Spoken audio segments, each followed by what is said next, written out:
leader. I hope you're all amazing, and if you are not, I hope my video puts a smile on your beautiful faces and makes you laugh. Well, today's Sunday, but this Sunday is just not an ordinary Sunday. Today is Mother's Day, and as I said to you guys in yesterday's video, I will be bringing you in this week's video a special kind of dedicated video in anime for mums.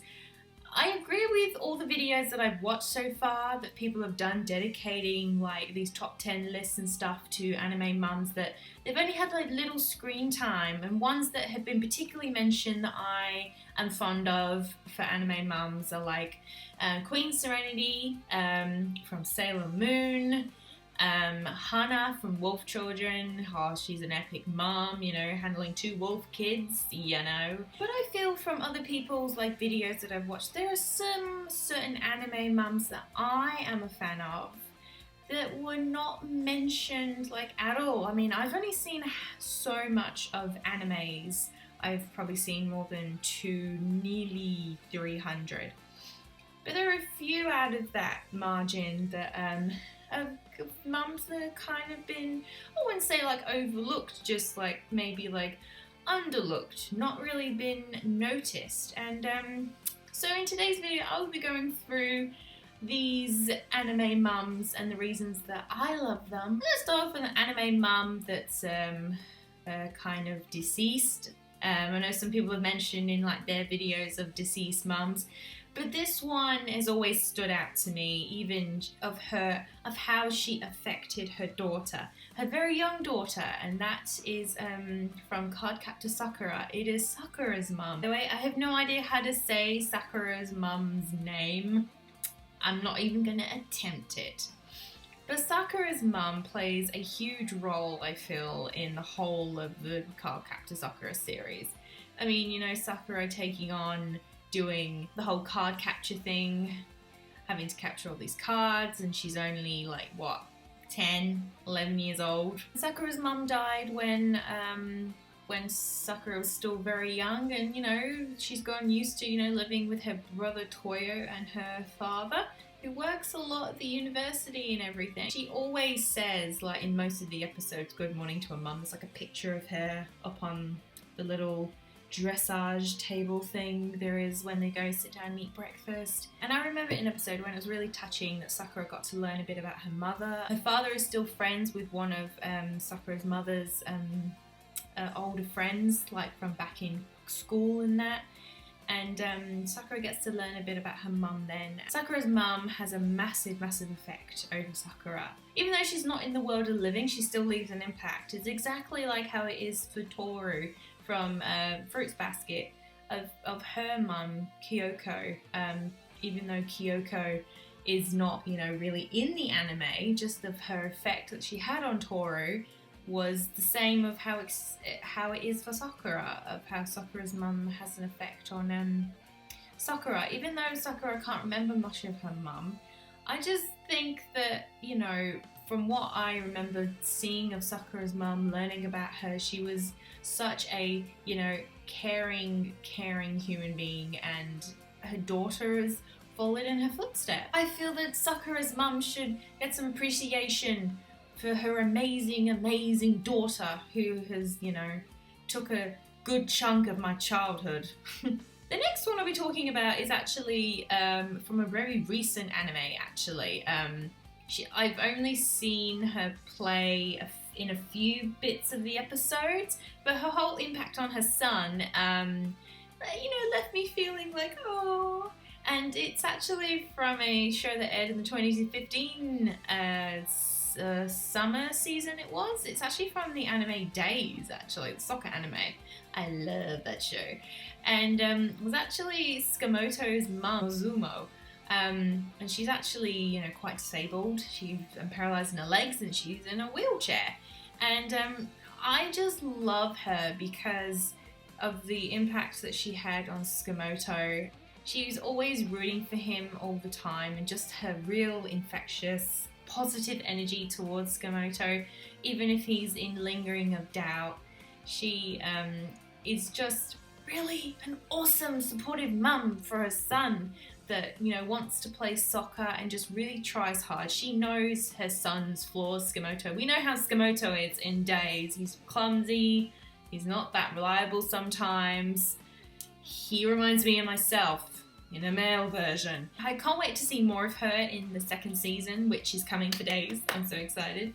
But yeah, she's just so really good and supportive towards Tsukamoto, and always giving him these little helpful little advice and hints. She like really treads carefully with Tsukamoto, because Tsukamoto is like very you know, sensitive. He's a very sensitive boy. Nozumo is I think just an all-round and awesome Sokka Mom. Also lead on to my next pick, which is another mum that's in a wheelchair.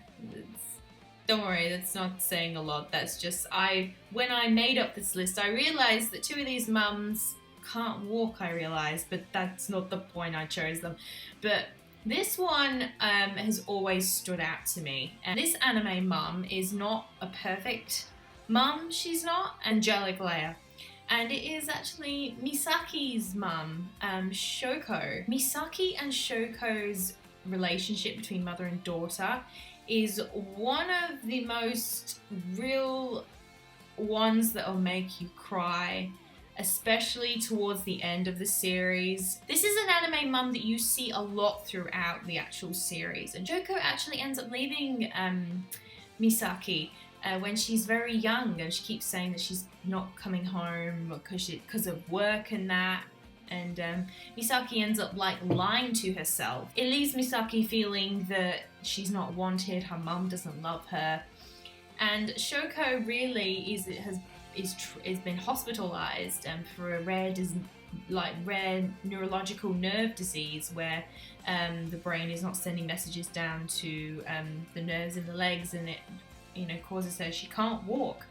And in her work, which secretly is actually, she works with the Angelic Leia company, we'll say, and she's one of the co-founders of creating this sport that is Angelic Leia, where people are like, you know, wearing these headsets, and they are controlling with the power of through their brainwaves, through their imagination, to control these dolls. And through this technology, Shoko's work, what is she striving to do is to create like a prototype, I guess, aesthetic leg of some sort, and she's doing this for the benefit herself, so maybe she could walk one day.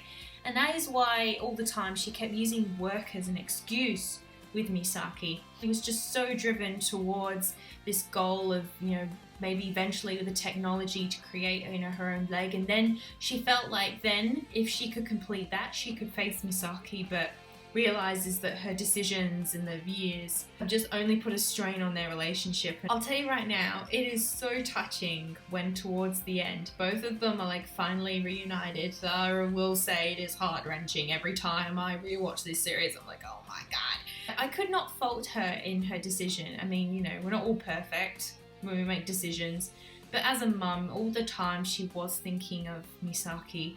The next mum that is on this list is one that I'm surprised no one's really mentioned, because she's very quirky and eccentric, and she's one of an anime I extremely enjoy a lot, and she's a mum that appears a lot in the anime again and helps her son out a lot, you know, when he steals things. Are you guys getting a drift? It's actually Moko Niwa from the anime D and Angel, where she's always helping Daisuke, her son, as Daisuke, with their family curse that the family has, every boy that turns to the age of on their 14th birthday, they take on the responsibility of them becoming Dark, the Phantom Thief, who goes and steals all these artifacts that are full of spirits and stuff. It takes a toll on Daisuke, you know, accepting this harsh reality that he has to face now at 14 years old. Emiko is very quirky and eccentric. She's kind of feel like she's split in two. She loves Dark. Whenever he appears, you know, she's like, oh, Dark. But then, you know, she remembers that, you know, Dark and Daisuke are, you know, sharing the same body. And I feel like she's split sometimes, you know, if she's talking to her son or actually talking to Daisuke. I feel like she is split in two, you know, whenever Daisuke has to go out and steal an artifact. The alarm bell is sounded and her mum's, you know, like all freak, go on, off you go, Daisuke. But at the same time, you know, she is always worrying about Daisuke, always worrying about her son. When he goes out, she's hands down an awesome mum. She really is. She is always fully supportive of him, but at the same time, she is one hell of a weird, quirky, eccentric mum. She is. She definitely made me laugh a lot the first time I watched the series. I'm like, what kind of mum are you? You're confusing me in how you feel about your son going on these midnight trips again, as I said before. Full and foremost, she's always thinking of Daisuke, and she's one of those very fun mums in anime. And we are on to the last anime mum that I've chosen for this list. It was not too long a list, it wasn't. But I saved the best for last because this is a mum that just went above and beyond all of these other ones that I've mentioned. And this mum that I've saved for last is Missoni from the anime Witchblade.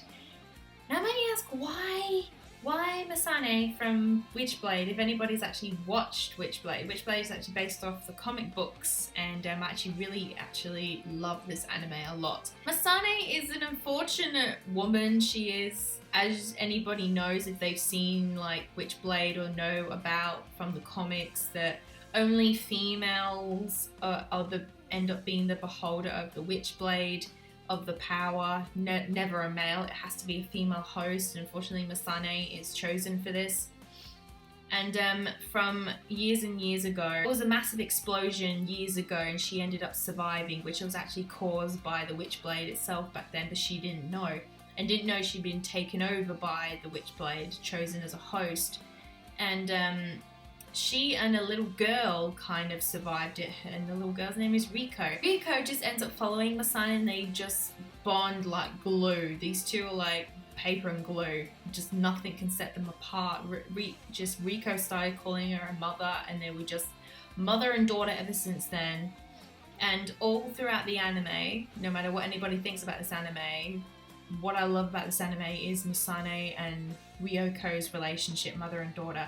They weren't going to let anybody stand in their way, nobody to say that they are not mother and daughter. Who cares if it's not by blood, it's not by that Ryoko is not been adopted by Missoni.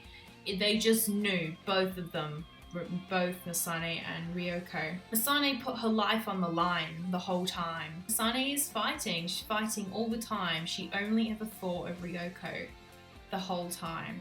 And it's not until the end that she goes above and beyond, she does. I don't want to say anymore, I really don't. Ever since then, I have loved the character a lot. That's why, for me, she is like my favorite anime mum, like ever. She is my favorite anime mum above anybody else. And I highly recommend that you guys at least give Witchblade a chance. Even if it's just for Missoni and Ryoko's mother and daughter relationship that they have. They didn't let anybody stand in their way to say that just because, you know, as I said, they're not by blood or anything. To them, they were mother and daughter, and that's all that mattered. They were going to make a life for themselves.